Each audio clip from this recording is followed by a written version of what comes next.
ಬೆಂದು ಕಲರ್ ಎಲ್ಲ ರೆಡಿ ಆಗಿದೆ. ಓಕೆ, ಬೆಂದಿದೆ. ನಾನಂತ ನೋಡಿ ಪ್ಲೇಟ್ ಆವಾಗಲೇ ಇಟ್ಕೊಂಡಿದ್ದೀರಿ. ಏನು ಟೇಸ್ಟ್ ನೋಡಿ ನೀವು ಹೇಳಬೇಕು. ನೋಡಲಿಕ್ಕೆ ನನಗೂ ಚೆನ್ನಾಗಿ ಕಾಣ್ತಾ ಉಂಟು. ಹೌದು. ಎಸ್ ಮ್ಯಾಮ್, ಇವಾಗ ನಾವು ಈಸಿಯಾಗಿ ಮಾಡುವ ಮಂಗಳೂರು ಗೋಳಿ ಬಜೆ ಯಾವಾಗಲೂ ಮೈದಾ ಹಿಟ್ಟಲ್ಲಿ ಮಾಡ್ತಾರಲ್ವಾ, ಅದನ್ನೇ ನಾವು ಆಲೂಗಡ್ಡೆ ಮತ್ತೆ ಇದು ಸಜ್ಜಿಗೆ ಬಾಂಬೆ ರವೆ ಮತ್ತೆ ಆಲೂಗಡ್ಡೆ ಬಾಂಬೆ ರವದ ಗೋಳಿ ಬಜೆ ಪುದೀನಾ ಚಟ್ನಿಯೊಂದಿಗೆ ತಿಂದರೆ ತುಂಬ ಟೇಸ್ಟಿಯಾಗಿರುತ್ತಲ್ಲ. ಈಗ ಫಸ್ಟಿಗೆ ನಾವು ಇದು ಮಸಾಲೆ ರೆಡಿ ಮಾಡ್ಕೊಳ್ಳುವ. ಮಸಾಲೆ ಅಂದರೆ ನಾವು ಗೋಳಿ ಬಜೆದು ಏನು ಮಸಾಲೆ ಏನಿದೆ ಅದನ್ನು ರೆಡಿ ಮಾಡಿಕೊಳ್ಳುವ. ಅದಕ್ಕೆ ಫಸ್ಟಿಗೆ ಅದಕ್ಕಿಂತ ಮುಂಚೆ ನಾವು ಬಿಸಿನೀರಿಟ್ಟು ರೆಡಿ ಮಾಡಬೇಕು. ಹೌದು, ಬಾಣಲೆ ಒಂದು ಇಡಬೇಕು. ಫಸ್ಟಿಗೆ ಗ್ಯಾಸ್ ಹಚ್ಚುವ. ಆಮೇಲೆ ಒಂದು ಪ್ಯಾನ್ ಕಡಾಯಿ ಇಟ್ಟಿದ್ದೇವೆ. ನೀರು ಹಾಕ್ಬೇಕಾ? ಈಗ ಅದಕ್ಕೆ ಸ್ವಲ್ಪ ಎಣ್ಣೆ ಹಾಕಬೇಕು. ಎಣ್ಣೆ ಹಾಕ್ಬೇಕಾ? ಸ್ವಲ್ಪ. ಅಂದರೆ ನೀವು ಆಯಿಲ್ ನೀರು ಎಲ್ಲ ಒಟ್ಟಿಗೆ ಮಿಕ್ಸ್ ಮಾಡ್ತೀರಾ? ಒಂದು ಸ್ಪೂನ್ ಚೂರಿ ಸ್ವಲ್ಪ. ಓಕೆ, ಆಯಿಲ್ ಅಂತ ಬಂದಾಗ ನಡೆಲ್ಲ ಪ್ರೀಮಿಯಂ ಡಿಪೆಂಡ್. ಯಾಕೆಂದರೆ ಅದು ಅಂಟ್ಕೊಳ್ಬ ಸಾಕು. ಯಾಕೆಂದರೆ ಇದು ಆಯಿಲ್ ಹಾಕುದು ಯಾಕೆಂದರೆ ಪಾತ್ರೆ ತೊಳಿಲಿಕ್ಕೆ ಸ್ವಲ್ಪ ಈಸಿ ಆಗ್ತದೆ, ಅಂಟ್ಕೊಳ್ತದೆ. ನೀವು ಎಲ್ಲದಕ್ಕೂ ಈಸಿ ಮಾಡ್ತಾ ಇದ್ರಿ ಈಗ ಅಲ್ವಾ? ಈಗ ಹಾಕಿ ನೀರು ಹಾಕಿದ್ರೆ ನಾವು ಮತ್ತೆ ಹಾಕುವ ಇಂಗ್ರೀಡಿಯೆಂಟ್ಸ್ ಏನಿದೆ ಅದು ಇದಕ್ಕೆ ಅಂಟ್ಕೊಳ್ಳುದಿಲ್ಲ. ಅದಕ್ಕೋಸ್ಕರ ಹಾಕುದು ಸಾಕು ನೀರು. ಅದಕ್ಕಿಂತ ಮೊದಲು ನಾವು ಸ್ವಲ್ಪ ಜೀರಿಗೆ ಹಾಕೊಳ್ಳೋಣ. ಓಕೆ, ನೀವು ಈ ಥರ ಫ್ರೈ ಮಾಡಿ ಹಾಕೊಳ್ಳೋಣ. ನಾನು ಅಂದ್ಕೊಂಡೆ ನೀವು ಫಸ್ಟಿಗೆ ನೀರಲ್ಲಿ. ಇಲ್ಲ, ಈಗಲೇ ಹಾಕುದು, ಕೂಡಲೇ ಇದನ್ನು ಹಾಕಿದ ತಕ್ಷಣನೇ ಹಾಕುದು, ಫ್ರೈ ಆಗಬೇಕಂತೇಳಿ ಏನಿಲ್ಲ. ಈಗ ಜೀರಿಗೆ ಹಾಕಿದ್ದೇವೆ. 1 ಸ್ಪೂನ್ ಬೇಕಾಗಿಲ್ಲ, ಚಿಟಿಕೆ ಎಷ್ಟು ಹಾಕುದು. ಹಸಿಮೆಣಸಿನಕಾಯಿ ಸ್ವಲ್ಪ ಹಾಕಿದ್ದೇನೆ ನಾನಿಲ್ಲಿ. ನೀವು ಈ ಥರ ಫ್ರೈ ಮಾಡ್ಲಿಕ್ಕೆ ಉಂಟು ಅಂತ ಹೇಳೋದಿದ್ರೆ ನಾನೀಗ ನೀರು ಹಾಕ್ತಿದ್ದೆ ನೋಡಿ. ಇಲ್ಲ, ಫ್ರೈ ಇಲ್ಲ, ಹಾಕುದು ಅಷ್ಟೇ. ಈಗ ನೀರು ಹಾಕಿ. ಈಗ ನೀರು ಹಾಕ್ಬೇಕಲ್ಲ? ಓಕೆ, ಸಾಕು. ಜೀರಿಗೆ ಮತ್ತು ಮೆಣಸನ್ನು ಜಸ್ಟ್ ಒಂದು ಬೆಚ್ಚ ಮಾಡಬೇಕು, ಸ್ವಲ್ಪ ಬೆಚ್ಚ ಮಾಡೋದಷ್ಟೇ. ಈಗ ಇದಕ್ಕೆ ಸ್ವಲ್ಪ ಕೊತ್ತಂಬರಿ ಸೊಪ್ಪು ಫ್ಲೇವರಿಗೆ. ಫಸ್ಟಿಗೆ ಹಾಕೊಳ್ತಿದ್ದೀರಾ? ಸ್ವಲ್ಪನೇ ಉಪ್ಪು ಹಾಕುವ. ಓಕೆ, ರುಚಿಗೆ ತಕ್ಕಷ್ಟು ಉಪ್ಪು, ಸ್ವಲ್ಪ ಸಕ್ಕರೆ. ಇದು ಟೇಸ್ಟಿಗೆ ಬೇಕಾದರೆ ಹಾಕೊಳ್ಬೋದು, ಬೇಡ ಅಂದರೆ ಮತ್ತೆ ಕಲರ್ ಕೊಡ್ತದೆ. ನಾವೇನು ಫುಡ್ ರೆಡಿ ಮಾಡ್ತೇವೆ ಅದಕ್ಕೆ ಸ್ವಲ್ಪ ಬ್ರೌನ್ ಕಲರ್ ಸಕ್ಕರೆ ಕೊಡ್ತದೆ. ಚೆನ್ನಾಗಿ ಇದು ತುಂಬ ಬೇಯಬೇಕಂತೇಳಿ ಇಲ್ಲ. ಕುದಿ ಬಂದ ನಂತರ ನಾವೀಗ ಸ್ವಲ್ಪ ನಿಧಾನವಾಗಿ ಬಾಂಬೆ ರವೆ ಸೇರಿಸ್ಕೊಳ್ತಿದ್ದೆ. ಬಾಂಬೆ ರವೆ ಸೇರಿಸ್ಕೊಳ್ವಾ. ಮುಕ್ಕಾಲು ಕಪ್ಪು, 1 ಕಪ್ಪು. 1 ಕಪ್ಪು ರವೆ ತಗೊಂಡ್ರೆ 1/4-1.5 ಕಪ್ಪು ನೀರು ತಗೊಳ್ಬೇಕು. ಇವೆಲ್ಲ ಆ್ಯಡ್ ಮಾಡ್ತಿದ್ದೇನೆ ನಾನು. ರವೆ ಚೆನ್ನಾಗಿ ಗಂಟಾಗದಾಗೆ ನಾವು ಬೇಯಿಸ್ಕೊಳ್ಬೇಕು. ನೀರು ಬೇಕಿದ್ರೆ ಆ್ಯಡ್ ಮಾಡ್ಕೊಳ್ಬೋದಾ? ಬೇಡ, ಸಾಕಾಗುತ್ತಾ? ಸಾಕು. ಸ್ಲಿಮ್ಮಲ್ಲಿ ಬೇಯಲಿ.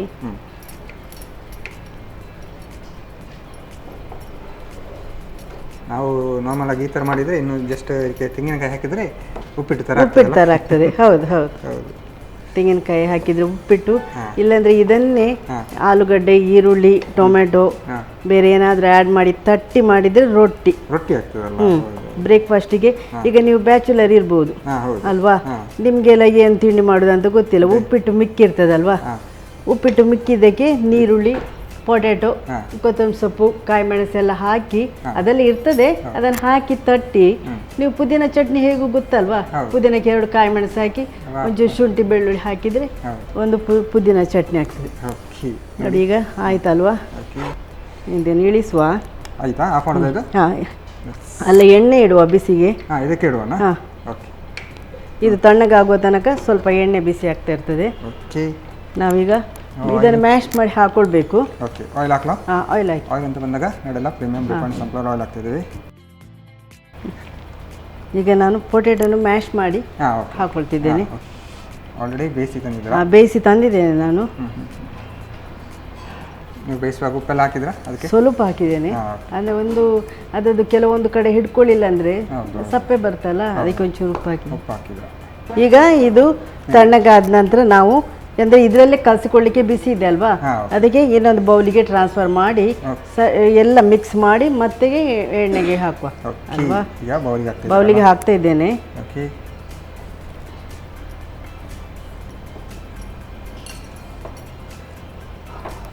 ಸ್ವಲ್ಪ ಈಗ ಕೊತ್ತಂಬರಿ ಸೊಪ್ಪು ಸ್ವಲ್ಪ ಆ್ಯಡ್ ಮಾಡ್ಕೊಳ್ಳೋಣ. ಹೌದು,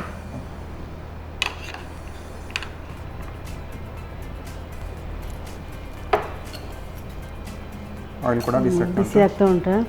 ಸ್ವಲ್ಪ ಒಳ್ಳೆ ಬಿಸಿ ಆಗಬೇಕು, ಚೆನ್ನಾಗಿ ಬಿಸಿ ಆದರೆ ನಮ್ಮದು ಇದು ಸ್ವಲ್ಪ ಟೇಸ್ಟ್ ನಾರ್ಮಲ್ ನಾವು ಗೋಳಿ ಬಜ್ಜಿ ಥರ ಬರಲಿಕ್ಕಿಲ್ಲಲ್ಲ, ನಾವು ಈಗ ನಾರ್ಮಲ್ ಇಲ್ಲ ಅಂದರೆ ಬರ್ತದೆ ನಮ್ಮದು. ಇದು ಏನಂದರೆ ವಡಾ ಟೈಪ್ ಬರ್ತದೆ, ಉದ್ದಿನ ವಡಾ ಟೈಪ್, ಆ ಟೈಪ್ ಬರ್ತದೆ. ಸ್ವಲ್ಪ ಎಣ್ಣೆ ಹಾಕೊಳ್ಳೋಣ. ಬಿಸಿ ಉಂಟು? ಹಾಂ, ಸಾಕು ಸಾಕು ಸಾಕು, ಯಾಕೆಂದರೆ ಅದು ಸ್ವಲ್ಪ ಕ್ರಿಸ್ಪಿ ಬರ್ತದೆ, ಅದಕ್ಕೋಸ್ಕರ ಒಂಚೂರು ಬಿಸಿ ಎಣ್ಣೆ ಹಾಕು. ಈಗ ಇದನ್ನು ಚೆನ್ನಾಗಿ ಮಿಕ್ಸ್ ಮಾಡ್ತೇವಲ್ಲ ಹಿಟ್ಟನ್ನು, ಎಲ್ಲ ಮಿಕ್ಸ್ ಆಗಿದೆ. ಈಗ ಪೊಟ್ಯಾಟೊ ಬೇರೆ ಏನೆಲ್ಲ ಇಂಗ್ರೀಡಿಯೆಂಟ್ಸ್ ಇದೆ ಎಲ್ಲ ಮಿಕ್ಸ್ ಆದ ನಂತರ ಇದಕ್ಕೆ ಒಂದು ಬೈಂಡಿಂಗ್ ಕೊಟ್ಟರೆ ಅದೇನಾಗುತ್ತೆ ಅಂತ ಕ್ರಿಸ್ಪಿಯಾಗಿ ಬರುತ್ತೆ, ನೋಡಲಿಕ್ಕೂ ಅಟ್ರಾಕ್ಷನ್ ಆಗಿ ಚೆನ್ನಾಗಿ ಕಾಣ್ತದೆ ಈ ಉಂಡೆಗಳನ್ನು. ಯಾಕೆಂದರೆ ನಾನು ಫುಲ್ ಮೈದಾ ತಗೊಳ್ಳಿಲ್ಲ, ಅದಂದರೆ ಫುಲ್ ಮೈದಾ ತಗೊಂಡೆ ಅಂತ ಹೇಳಿದರೆ ಅದು ನಮ್ಮ ಗೋಳಿ ಬಜೆ ಮಾಮೂಲಿ ಗೋಳಿ ಬಜೆ ಆಗುತ್ತಲ್ಲ, ಅದಕ್ಕೆ ಮೇಲ್ಗಡೆ ಬೈಂಡಿಂಗ್ ಮಾಡು. ಹೌದು, ನಾನು ಆ್ಯಕ್ಚುಲಿ ಕತೆ ಕವನ ಎಲ್ಲ ಬರೆಯೋದು, ಆದ್ರಿಂದ ಯಾಕೆಂದ್ರೆ ನನಗೆ ಫುಡ್ ರೆಡಿ ಮಾಡುವಾಗ ಒಂದು ನೆನಪಿಗೆ ಬಂತು ಈಗ ಆರೋಗ್ಯ ಅಂದ್ರೆ, ಈಗ ಇದು ಅಡಿಗೆ ಮನೆ ಅಲ್ವಾ? ಹೌದು, ಆರೋಗ್ಯಕ್ಕಾಗಿ ತಯಾರಿಸ್ತೇವೆ ವಿಧ ವಿಧ ತಿಂಡಿಯ ಅಡುಗೆ.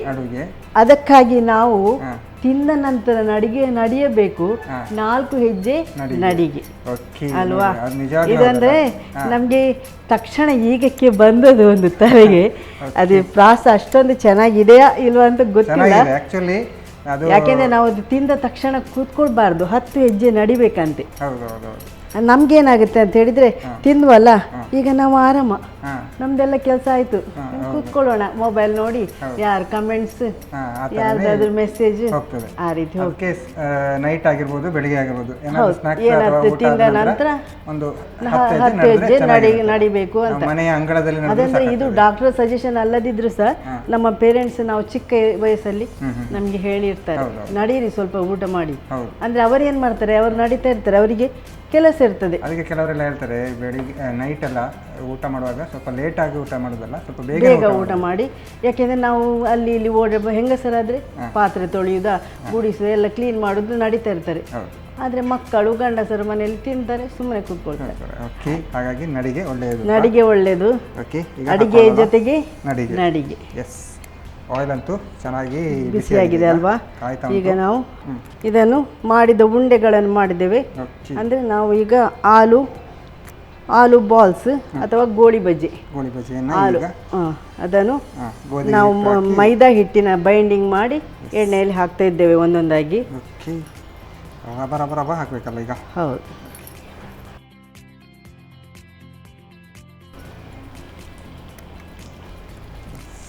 ಆದಷ್ಟು ಫಾಸ್ಟ್ ಹಾಕ್ತಾ ಇದ್ದೇನೆ, ಯಾಕೆಂದರೆ ಒಂದು ಒಟ್ಟಿಗೆ ಬೇಯಲಿ ಎಲ್ಲವೂ ಅಂತ.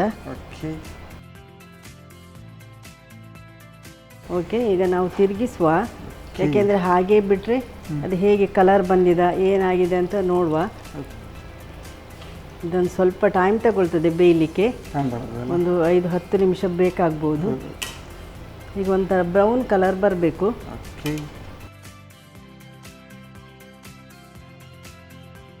ನಮ್ಮದು ರವೆ ಮತ್ತು ಪೊಟ್ಯಾಟೊ ಮಿಕ್ಸ್ ಗೋಳಿ ಬಜ್ಜಿ.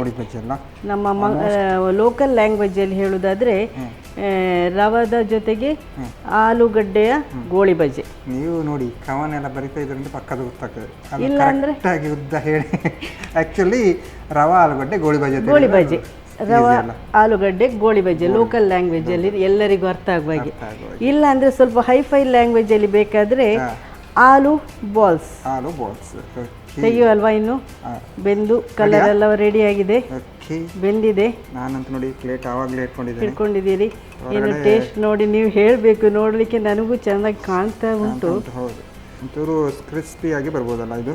ಬರ್ಬೋದು. ಓಕೆ, ನೋಡಿ ಅದರಲ್ಲಿ ಜೀರಿಗೆಲ್ಲ ಮೇಲ್ಗಡೆ ಹಾಗೆ ಕಾಣ್ತಾ ಉಂಟು.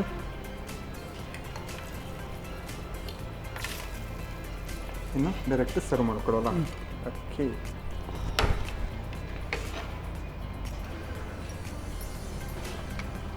ಎಸ್. ಓಕೆ, ನಮ್ಮದು ಆಲೂ ಬಾಲ್ಸ್ ಅಥವಾ ಆಲೂಗಡ್ಡೆ ಮತ್ತೆ ರವೆಯಿಂದ ಮಾಡಿದ ಗೋಳಿ ಬಜ್ಜಿ. ಓಕೆ, ಚೆನ್ನಾಗಿ ಉಂಟು. ಜೊತೆಗೆ ಇದಕ್ಕೆ ಗ್ರೀನ್ ಚಟ್ನಿ ಕೂಡ ತಂದಿದ್ದಾರೆ. ನಾನು ಪುದೀನ ಚಟ್ನಿ ತಂದಿದ್ದೇನೆ. ಚೆನ್ನಾಗಿರುತ್ತೆ, ಅದರ ಜೊತೆ ಚೆನ್ನಾಗಿರುತ್ತೆ. ಇಲ್ಲದ್ರೆ ಸಾಸ್ ಜೊತೆ ತಿನ್ಬಹುದು. ಪುದೀನ ಚಟ್ನಿ ಕೂಡ ಟೇಸ್ಟ್ ನೋಡಬಹುದು. ಹಾಗೆ ಟೇಸ್ಟ್ ನೋಡಬಹುದು. ಮಕ್ಕಳಾದ್ರೆ ಅದೇ ಚಟ್ನಿ ಎಲ್ಲ ತಿನ್ನಲ್ಲ, ನಾವು ದೊಡ್ಡವರು ಸ್ವಲ್ಪ ಬಾಯಿ ರುಚಿ ಆಗ್ತದೆ ತಿನ್ಲಿಕ್ಕೆ. ಓಕೆ, ಗಮ್ಮತ್ತಿರ್ಬೋದು. ಟೇಸ್ಟ್ ನೋಡೋದಾದ್ರೆ ಈಗ ಓಕೆ, ಭಾರತಿ ಮ್ಯಾಮ್ ಸಾಕಾಗಿರುವಂತಹ ಆಲೂಗಡ್ಡೆ ಮತ್ತು ಸ್ಪೆಷಲ್ ಆಗಿ ರವೆ ಹಾಕಿ ಗೋಳಿ ಬಜ್ಜಿ ಅಂತೂ ಗಮದಾಗಿ ಮಾಡಿಕೊಟ್ಟಿದ್ದಾರೆ. ಒಂದು ಪ್ಲೇಟ್ ಅಂತೂ ಗಮತ್ ಕೊಟ್ಟಿದ್ದಾರೆ, ಜೊತೆಗೆ ಚಟ್ನಿ ಎಲ್ಲ ಕೊಟ್ಟಿದ್ದಾರೆ. ನಾನು ಟೇಸ್ಟ್ ಮಾಡೋಕೆ ಮುಂಚೆ ಇದನ್ನು ಹೇಗೆ ಮಾಡೋದು ಅಂತ ನೋಡ್ಕೊಂಬನ್ನಿ. ಆಲೂಗಡ್ಡೆ ಗೋಳಿ ಬಜ್ಜಿ ತಯಾರಿಸುವ ವಿಧಾನ. ಮೊದಲಿಗೆ ಸ್ವಲ್ಪ ಎಣ್ಣೆಯನ್ನ ಬಿಸಿ ಮಾಡಿಕೊಂಡು ಜೀರಿಗೆ, ಹಸಿಮೆಣಸು ಹಾಕಿ ಹುರಿದು ಸ್ವಲ್ಪ ನೀರು, ಕೊತ್ತಂಬರಿ ಸೊಪ್ಪು, ರುಚಿಗೆ ತಕ್ಕಷ್ಟು ಉಪ್ಪು, ಚಿಟಕಿ ಸಕ್ಕರೆ ಹಾಕಿ ಕುದಿಸಿ. ಕುದಿ ಬಂದ ಬಳಿಕ ನೀರಿನ ಅರ್ಧದಷ್ಟು ಬಾಂಬೆ ರವೆ ಹಾಕಿ ಬೆರೆಸುತ್ತಾ ಬೇಯಿಸಿ. ಆನಂತರ ಬೆಂಕಿಯಿಂದ ಇಳಿಸಿ ಬೇಯಿಸಿದ ಆಲೂಗಡ್ಡೆ ಸೇರಿಸಿ ಕೊತ್ತಂಬರಿ ಸೊಪ್ಪು ಹಾಕಿ ಚೆನ್ನಾಗಿ ನಾದಿಕೊಳ್ಳಿ. ಬಳಿಕ ಚಿಕ್ಕ ಉಂಡೆಗಳಾಗಿ ಮಾಡಿ ಮೈದಾ ಹಿಟ್ಟಿನಲ್ಲಿ ಹೊರಳಿಸಿ ಕಾದ ಎಣ್ಣೆಯಲ್ಲಿ ಹೊಂಬಣ್ಣ ಬರುವವರೆಗೂ ಕರಿಯಿರಿ. ಈಗ ಬಿಸಿ ಬಿಸಿಯಾದ ಆಲೂಗಡ್ಡೆ ಗೋಳಿ ಬಜ್ಜಿ ಸಂಜೆ ಚಹಾದೊಂದಿಗೆ ಸವಿಯಲು ಸಿದ್ಧ. ಎಸ್ ಮ್ಯಾಮ್, ಅಡುಗೆ ಅಂತೂ ರೆಡಿ ಆಗಿದೆ. ಯಾವ ನೋಡೋ ಟೇಸ್ಟ್? ಫಸ್ಟಿಗೆ ಸ್ವೀಟೇ ತಗೊಳ್ಳೋಣ. ಸ್ವೀಟೇ ತಗೊಳ್ಳುವ ಅಂತೇಳಿ? ಫಸ್ಟ್ ಸ್ವೀಟ್ ಅಲ್ಲ, ನೀವು ಫಸ್ಟ್ ಟೇಸ್ಟ್ ಮಾಡಿ. ಓಕೆ, ಎಳ್ಳು ಹಾಕಿ ಚೆನ್ನಾಗಿದೆ. ಗೋಧಿ ಬಿಸ್ಕೆಟ್ ಅಲ್ಲ, ತಗೊಳ್ಳಿ ನೀವು ಕೂಡ. ಗಮನ ಮ್ಯಾಮ್, ಇದು ಪರಿಮಳ ಕೂಡ ಸ್ವಲ್ಪ ಗಮದಾಗಿ ಬರ್ತಾ ಉಂಟಲ್ಲ. ನೀವು ಪರಿಮಳಕ್ಕೆ ಹಾಕಿದ್ದು ಏಲಕ್ಕಿ ಪೌಡರ್ ಮತ್ತೆ ತುಪ್ಪದ ಘಮ. ತುಪ್ಪದ ಘಮ ಮತ್ತೆ ಟೇಸ್ಟ್ ಕೊಡೋದು ಬಾಯಲ್ಲಿ ಕಚ್ಚುವಾಗ ಅಲ್ಲೆಲ್ಲಿ ಸಿಗ್ತದಲ್ವಾ ಬಿಳಿ ಎಳ್ಳು, ಅದು ಹೇಗೆ ಅನಿಸ್ತದೆ ನಿಮಗೆ? ಸಾಕಾದುಂಟು. ನಾನು ಅಂದ್ಕೊಂಡೆ ಇಷ್ಟು ಈಸಿಯಲ್ಲಿ ಹೇಗೆ ಬರುತ್ತೆ ಅಂತ ಅಂದ್ಕೊಂಡೆ. ಆ್ಯಕ್ಚುಲಿ ತುಂಬ ಚೆನ್ನಾಗಿ ಬಂದಿದೆ. ಮಕ್ಕಳಿಗೆ ಆಗಿರ್ಬೋದು, ಎಲ್ಲರೂ ಕೂಡ ಈ ಥರ ಸ್ವೀಟು ಇಷ್ಟ ಆಗ್ಬೋದು. Thank you. ಚೆನ್ನಾಗಿ ಆಗಿದೆ ಮತ್ತು ಈಸಿ ಕೂಡ ಮಾಡ್ಕೊಳ್ಬೋದಲ್ಲ. ಓಕೆ, ಈಗ ಸ್ಪೆಷಲ್ಲಾಗಿ ರವೆ ಮತ್ತು ಪೊಟ್ಯಾಟೋದ್ದು ಗೋಳಿ ಬಜ್ಜಿ ಎಲ್ಲ ಚಟ್ನಿ ಜೊತೆ ತಗೊಳ್ಬೇಕು ಅಂತ ಇದ್ದೀರಾ? ತಗೊಳ್ಳಿ ನೀವು ಕೂಡ.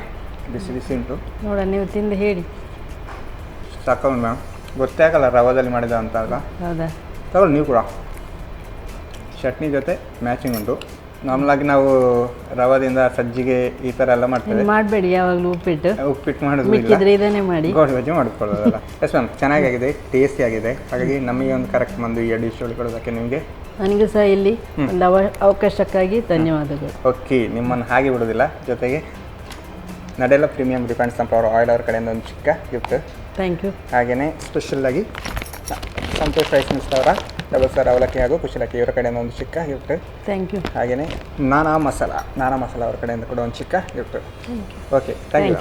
ಓಕೆ, ಭಾರತ ವ್ಯಾಯಾಮ ಸಾಗಾಗಿರುವಂತಹ ಗೋಧಿ ಬಿಸ್ಕೆಟ್ ಮತ್ತು ಸ್ಪೆಷಲ್ಲಾಗಿ ರವಾ ಮತ್ತು ಆಲೂಗಡ್ಡೆಯ ಗೋಳಿ ಬಜ್ಜಿ ಎರಡು ಕೂಡ ಚೆನ್ನಾಗಿ ಮಾಡಿದ್ದಾರೆ, ಟೇಸ್ಟಿಯಾಗಿ ಮಾಡಿದ್ದಾರೆ. ನೀವು ಕೂಡ ಮನೆಯಲ್ಲಿ ಟ್ರೈ ಮಾಡಿ ಅಂತ ಹೇಳ್ತಾ ಈ ತಿನಿಸು ಚಿಕನ್ ಇಲ್ಲಿಗೆ ನಿಲ್ಲಿಸಿದ್ದೇವೆ. ನಮಸ್ಕಾರ. ನಮ್ಮ ಟಿವಿ ಫೇಸ್ಬುಕ್ ಪೇಜ್ ನ ಲೈಕ್ ಮಾಡಿ, ಯೂಟ್ಯೂಬ್ ಚಾನೆಲ್ ನ ಸಬ್ಸ್ಕ್ರೈಬ್ ಮಾಡಿ. ನಮ್ಮ ಎಲ್ಲಾ ಯೂಟ್ಯೂಬ್ ವಿಡಿಯೋ ಅಪ್ಡೇಟ್ಸ್ಗೆ ಬೆಲ್ ಐಕಾನ್ ಕ್ಲಿಕ್ ಮಾಡಿ. ನಮ್ಮ ಟಿವಿ, ಕರಾವಳಿ ಕರ್ನಾಟಕದ ನಾಡಿಮಿಡಿತ.